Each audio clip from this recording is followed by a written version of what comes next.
बिस्मिल्लाहिर्रहमानिर्रहीम बिस्मिल्लाहिर्रहमानिर्रहीम सूरत बकरा आयत नंबर 49 वइज़ नज्जयनाकुम मिन आलि फ़िरऔन यसूमूनकुम सूअल अज़ाब। इस आयत के बाद थ्रू आउट 2 रकू तक बनी इसराइल की हिस्ट्री बयान होगी और तरतीब से वाक़यात नहीं बयान किए जाएंगे। कुरान का स्टाइल देख लीजिएगा, प्रोनोलॉजिकल नहीं है, पैराग्राफ में नहीं है, वो टाइम लाइन नहीं बताता आपको, बल्कि फ़र्द जुर्म आयत किया जा रहा है। और इस तरह से वाक़यात जो कि आम इल्म यहूदियों के मौजूद थे, इनके हवालात दिए गए हैं, सिर्फ़ इशारतन बताया गया है कि ये वाक़यात हैं। और बुक ऑफ एक्सोड जो कि तौरात की किताब है, उसमें इस बात की पूरी तफसील मिलती है। कुरान पाक सिर्फ इशारे देता है और ये बताता है कि गद्दारी करने की सज़ा क्या होता है। यूनिवर्सल ट्रुथ बयान किए जाते हैं।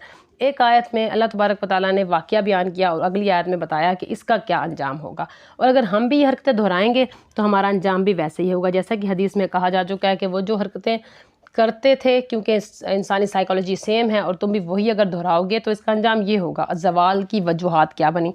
उस वक्त का बादशाह का लक़ब फ़िरौन था, जिस तरह से कैसर रोम, ईरान का किसरा, रूस का ज़ार, यमन का तुबा और मिस्र के बादशाह को फ़िरौन कहा जाता है।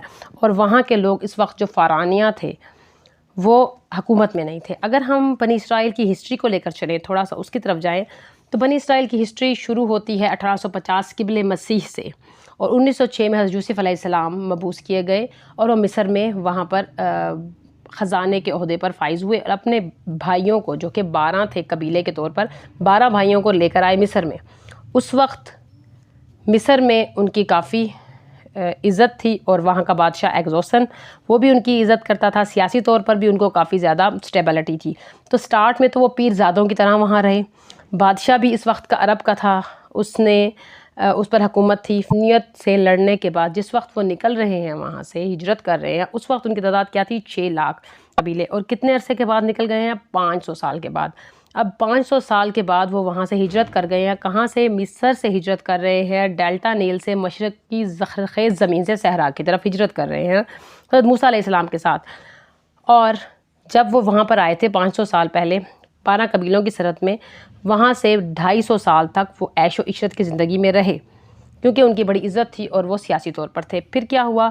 मिस्र के में रेवोल्यूशन, नेशनलिस्ट रेवोल्यूशन आया, जिसकी वजह से तमाम वो लोग जो कि बाहर से आए हुए थे निकाल दिए गए। और फ़िरौनिया आले फ़िरौन, जो कि फ़िरौन के ताबे थे, जो मिस्र की अपनी हुकूमत थी, वो जब आई इक़्तिदार में तो उन लोगों ने फिर तामीरात करवाई, और जो पहले हुकूमत में थे वो नीचे आ गए।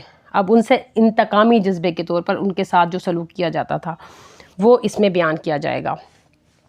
और अल्लाह तबारक व तआला ने उसी बात को याद दिलवाया है कि किस तरह से नज्जयनाकुम मिन आले फ़िरऔन, किस तरह से आले फ़िरऔन से तुमको निजात दिलवाई, जबकि वो तुम्हें बहुत बुरा अजाब चखाते थे। यसूमुनकुम, अजाब की वो अक़सामात हैं जो कि छोटी छोटी सूरतों में दिए जाते थे, जैसा कि आम मुशक्क़त, ग़ुलामी और मजहबी आज़ादी नहीं थी, ज़िल्लत थी, न दीन थी, न दुनिया थी, बस वो ज़लील हो रहे थे और वो खिदमतें कर रहे थे।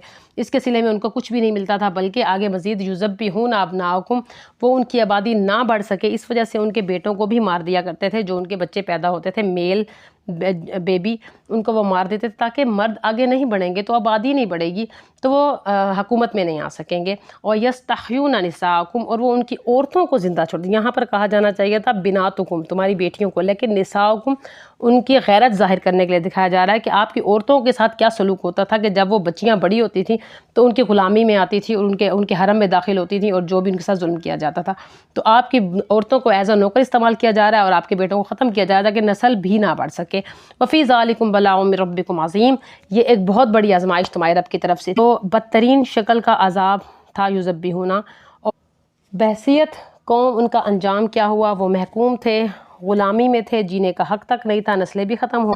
यहाँ पर शेख मोहम्मद अब्दू, एक मुफस्सिर हैं इजिप्शियन के, वो बताते हैं क्योंकि आबादी बनी इसराइल की बहुत कसरत से बढ़ी, इस वजह से वो चाहते थे कि दोबारा हुकूमत में ना आ जाएं और फिर हमारे ऊपर मुसल्लत ना हो जाएं, तो उनकी आबादी को ख़त्म किया जाता। वक्तन फ़वक्तन यहाँ पर इस्तेमाल किया गया है, युज़ब्बिहूना, यानी कि वक्तन फ़वक्तन वो आपके बेटों को मार देते थे कुछ कुछ अरसे के बाद, और ताकि आबादी ना बढ़े। और इसराइली रिवायात में ये बातें भी मिलती हैं कि ख्वाब देखा था फ़िरौन ने, या फिर किसी ज्योतिषी ने या सितारा देखने वाले ने बताया था कि इसमें एक बात और भी देखने की है, युज़ब्बिहूना, کہ مسلسل وہ آپ کے بیٹوں کو مار دیتے تھے، کبھی کبھی وقتاً فوقتاً اور کنٹینیوٹی سے۔ اس میں یہ ہے کہ حضرت موسیٰ علیہ السلام کی جب پیدائش ہوئی تب کے فرعون نے بھی یہ حکم دیا ہوا تھا کہ ان بنی اسرائیل کے لڑکوں کو مار دیا جائے، اور اسی ٹائم میں حضرت موسیٰ علیہ السلام کی ماں تھی، ان کو وحی کی گئی کہ آپ کے بچے کو سمندر میں بہا دینا جب لوگ آپ کو دیکھنے کے لیے آئیں، بچے کو ڈھونڈنے کے لیے آئیں۔ تو وہ حضرت بی بی آسیہ کے پاس گیا، بی بی آسیہ کے کہنے پر فرعون نے ان کو زندہ رکھا اور ان کو پالا۔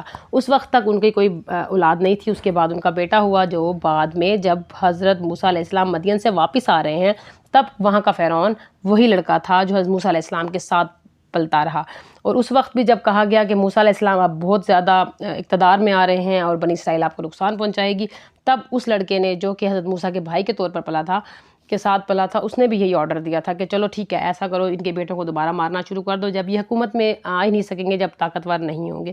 تو 2 واقعات تو یہ بیان ہو گئے، اور اس کے علاوہ بھی وقتاً فوقتاً کچھ عرصوں کے بعد ان کے بیٹوں کو مارا کرتے تھے۔ تو اگلی آیت میں انشاءاللہ اس کی مزید تفصیل پڑھیں گے کہ کس طرح سے انہوں نے ایکسوڈ کی ہجرت کی۔ السلام علیکم ورحمۃ اللہ وبرکاتہ۔